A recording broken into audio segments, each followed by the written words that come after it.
Hi, my name is Carrie Atkinson Weber, and I'd like to talk with you for a few minutes about promoting financial literacy in youth for National Financial Literacy Month, which is every April. Children learn by observation, but what are they learning?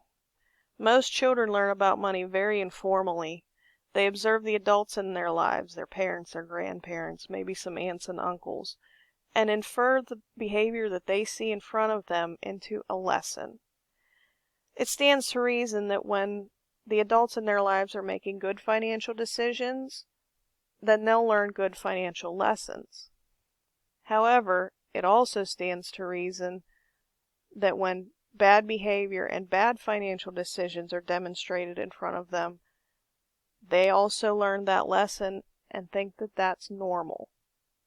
Financial illiteracy is more common in low-income households and individuals.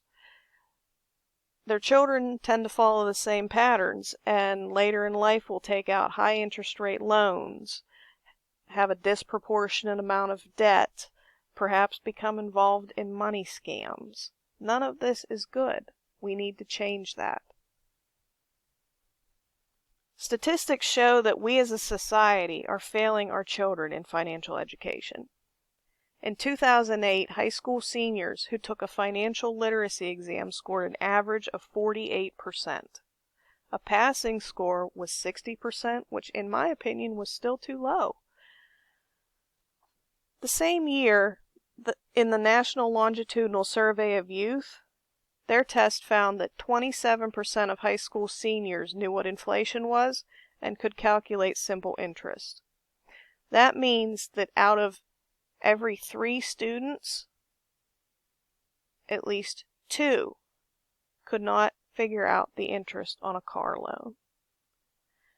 From 2004 to 2009, the average credit card debt of a college student increased 74%. It's obvious that we're letting these kids loose into the world with no idea how finances work and how to plan for their financial future.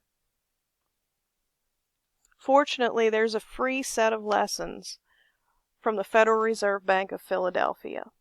The program consists of age-appropriate reading materials and activities to teach children as young as preschool concepts about money.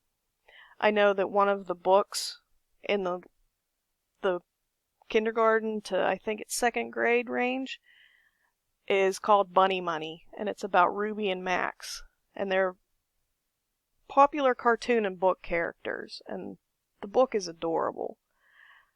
I know that most of these books are already in most libraries, and if they're not difficult to obtain. For elementary school kids, the recommended books are for story hour, and then there's an activity to reinforce the book's lesson. Shorter chapter books are also thrown in for grades 4 to 6. I know that there's some Little House on the Prairie books in there, which I know I devoured when I was a kid.